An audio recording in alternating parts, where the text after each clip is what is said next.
Bonjour tout le monde, aujourd'hui je vais vous parler de 2 découvertes fascinantes à propos des émotions et de 3 réactions qu'on peut adopter en compétition quand on vit des émotions inconfortables et laquelle des 3 réactions te permet de performer à ton plein potentiel. On dit souvent que le corps et l'esprit sont reliés, mais est-ce qu'on peut réellement le prouver? Dernièrement, j'ai lu à propos des recherches du Dr. Candace Pert, qui est une neuroscientifique et une pharmacologue, qui a fait un lien entre le corps et l'esprit. Notre corps possède 3 grands systèmes régulateurs. Le système nerveux, le système endocrinien, qui est responsable de nos hormones, et le système immunitaire.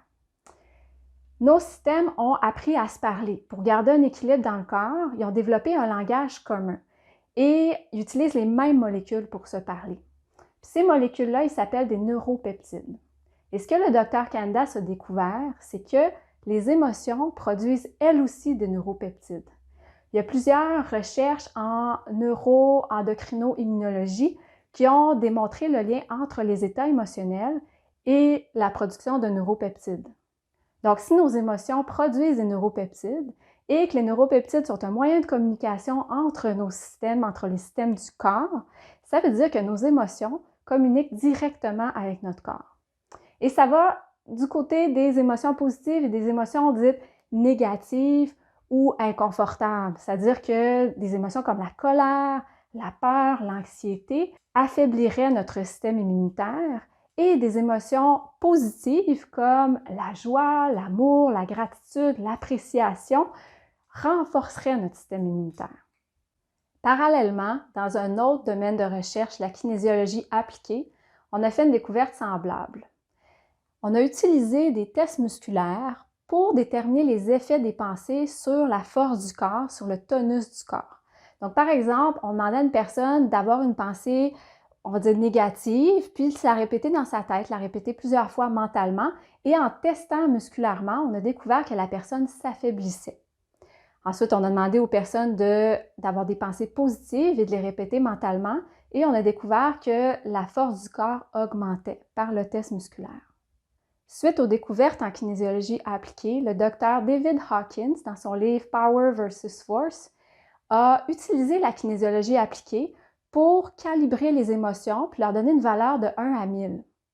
Il a découvert que les émotions qui étaient calibrées en dessous de 200, la colère, la peur, la tristesse, affaiblissaient le corps, et les émotions qui calibraient au-dessus de 200, comme la joie, la gratitude, la paix, l'acceptation, augmentaient la force du corps.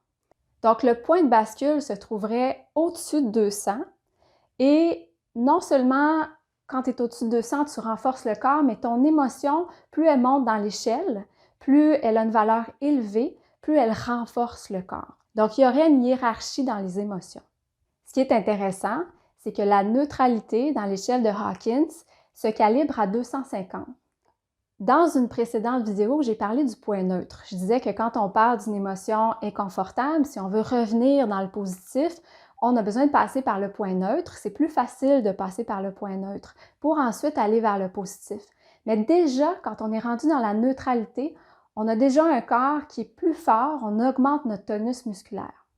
Donc, non seulement nos pensées peuvent avoir un effet fragilisant sur notre mental, mais elles peuvent aussi affecter notre tonus musculaire à la hausse ou à la baisse, augmenter ou diminuer notre force. Tout ça m'amène au point suivant. Est-ce que c'est le mental qui influence le corps ou si c'est le corps qui influence le mental? Le docteur Candace dit que ça va dans les deux sens. Le mental parle au corps avec la production de neuropeptides et le corps aussi produit des neuropeptides dans différentes situations, ce qui communique avec le mental. Ce que dit le docteur Candace, c'est « Au final, j'ai découvert que je ne peux pas séparer le cerveau du corps. La conscience n'est pas seulement dans la tête, il ne s'agit pas non plus du pouvoir de l'esprit sur le corps, parce que ce sont deux côtés d'une même médaille. L'esprit ne domine pas le corps, il devient le corps. » En sport, on a un dicton qui dit que la compétition, c'est 90% mental.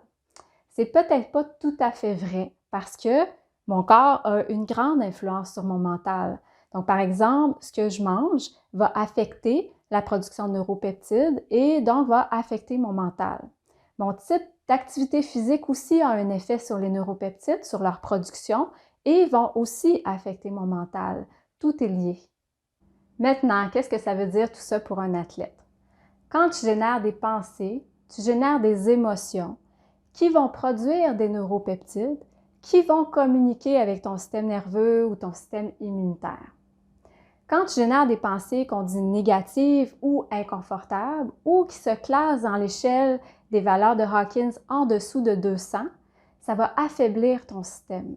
Donc, tu pourrais être affecté, en fait, ta vitesse pourrait être affectée, ta concentration, ta capacité de récupération, tes réflexes, ta coordination. Par contre, c'est important que tu connaisses la règle de l'expression des émotions.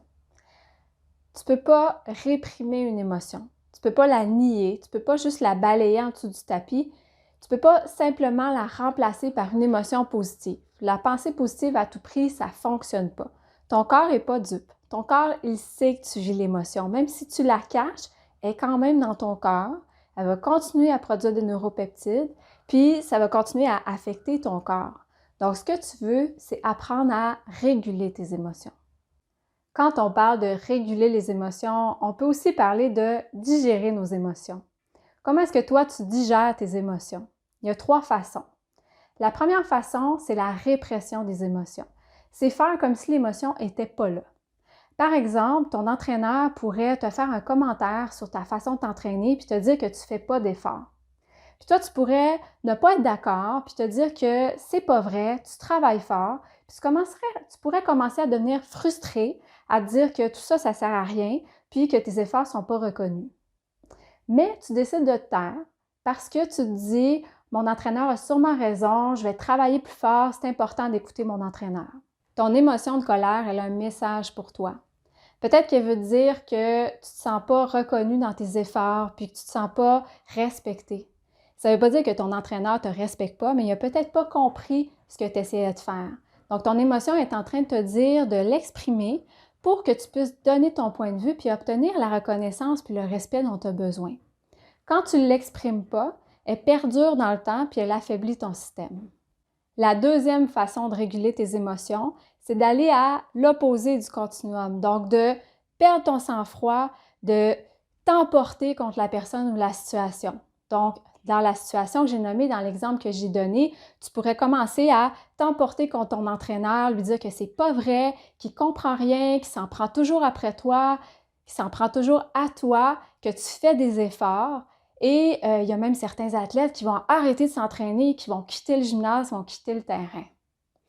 Quand tu réagis de cette manière-là, ton émotion devient très, très, très intense, puis elle n'est pas évacuée de manière saine, ce qui fait qu'elle va continuer à perdurer, puis elle va créer un blocage dans ton système et éventuellement, ça va aussi affaiblir ton système.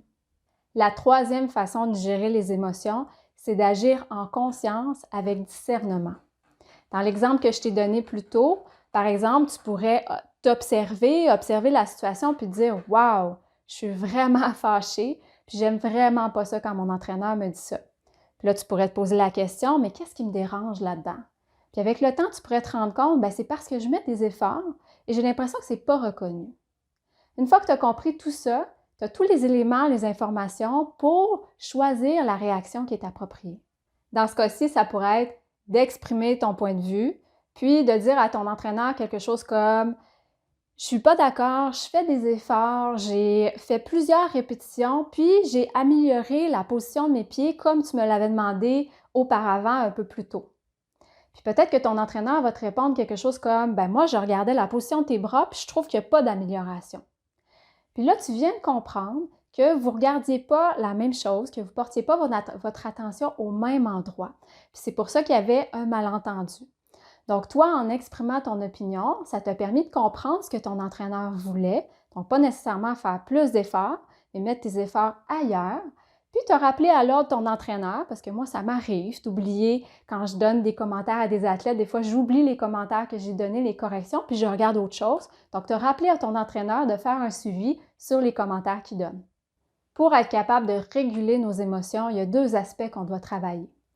Premièrement, on doit être capable de ressentir nos émotions, sans les juger, sans les nier, sans exploser, juste les ressentir, même si c'est inconfortable. Puis l'autre aspect, c'est d'apprendre à observer nos émotions sans nécessairement agir immédiatement. Quand je suis capable de ressentir et d'observer, je suis capable de nommer, je suis capable d'identifier mon émotion. Quand on nie notre émotion régulièrement ou qu'on explose toujours dans l'instant, on n'est pas nécessairement capable de savoir exactement ce qu'on vit puis pourquoi on le vit. Donc, dans mon exemple, l'athlète a ressenti sa frustration, il s'est observé dans la situation puis il s'est dit « Wow, je suis vraiment fâché ». Quand on arrive à ressentir les émotions, on devient capable de les localiser dans notre corps. Il y a une étude qui a été menée en Finlande où est-ce que des chercheurs ont établi une carte des émotions, donc où est-ce qu'on pouvait ressentir les émotions dans le corps. La majorité des émotions de base, la peur, la tristesse, la colère, on va les ressentir au niveau de la poitrine. Le dégoût, on va le ressentir au niveau de la gorge, la honte au niveau du ventre. Donc, quand tu réussis à localiser ton émotion avec la visualisation, avec la respiration, tu peux dénouer ton émotion, faire circuler l'énergie pour débloquer les blocages. Donc, quand tu arrives à ressentir et observer, rappelle-toi que le corps et l'esprit, c'est lié. Le corps, c'est le ressenti, puis l'observation, c'est l'esprit. Donc, c'est pour ça que les deux dimensions sont importantes. Quand je ressens les émotions très, très, très fortement, mais que je n'apprends pas à observer, je vais réagir de manière instinctive. Je vais probablement utiliser des façons de fonctionner ou des schémas que j'utilise depuis très longtemps, probablement depuis l'enfance, puis ça s'appelle des mécanismes de protection. Soit je vais nier, éviter de m'exprimer, faire comme si l'émotion n'existait pas, ou je vais exploser. Mais quand j'apprends à ressentir, observer, identifier mon émotion puis agir avec discernement, mon mécanisme de protection va se transformer puis je vais gagner une maturité émotionnelle. Maintenant, quand tu vis des émotions inconfortables en compétition, comment est-ce que tu fais pour réguler tes émotions en demeurant performant? Parce que les émotions inconfortables, souvent, ça peut nous distraire, ça peut nous faire perdre notre concentration. La première étape, c'est que tu as un travail de développement personnel à faire à la maison, dans tous tes domaines de vie, même pas juste le sport. C'est-à-dire que tu veux apprendre à ressentir tes émotions et pas nécessairement agir immédiatement sur tes émotions, mais prendre un pas de recul, les observer pour être capable de les identifier et agir avec discernement. Donc ça, c'est quelque chose qui s'entraîne.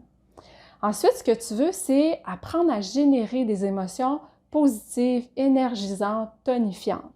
Est-ce que toi, tu sais comment on se sent quand on se sent en paix, quand on se sent calme? Comment est-ce qu'on se sent quand on se sent en gratitude, quand on a du plaisir? Est-ce que c'est des émotions que tu réussis à générer souvent? Est-ce que tu as vraiment un ressenti très fort de ces émotions-là? Est-ce que tu as beaucoup d'expérience dans ces émotions-là? Si ce n'est pas le cas pour certaines émotions, tu veux t'entraîner. Plus tu t'entraînes, tu vas trouver des trucs pour générer les émotions. Par exemple, regarder une photo pourrait te procurer de la joie ou te rappeler un souvenir, ça pourrait te calmer. L'étape suivante, c'est d'identifier les distractions, toutes les choses qui te font sortir de ta zone, qui créent des émotions inconfortables en compétition ou à l'entraînement. Par exemple, quand mon entraîneur me dit que je ne fais pas d'efforts, c'est quelque chose qui me rend frustrée. Puis à ce moment-là, ce que tu fais, c'est que tu détermines quelle est l'émotion que je veux ressentir ou comment je veux réagir dans cette situation-là, comment je veux me sentir. Et en visualisation, tu vas entraîner ta réaction, tu vas entraîner ton émotion avec les trucs que tu as développés pour générer des émotions positives. En conclusion, ce qu'on veut retenir, c'est qu'il y a des émotions qui affaiblissent notre système, puis il y a des émotions qui renforcent notre système. Puis ce qu'on veut faire, c'est apprendre à générer des émotions qui vont être énergisantes et tonifiantes.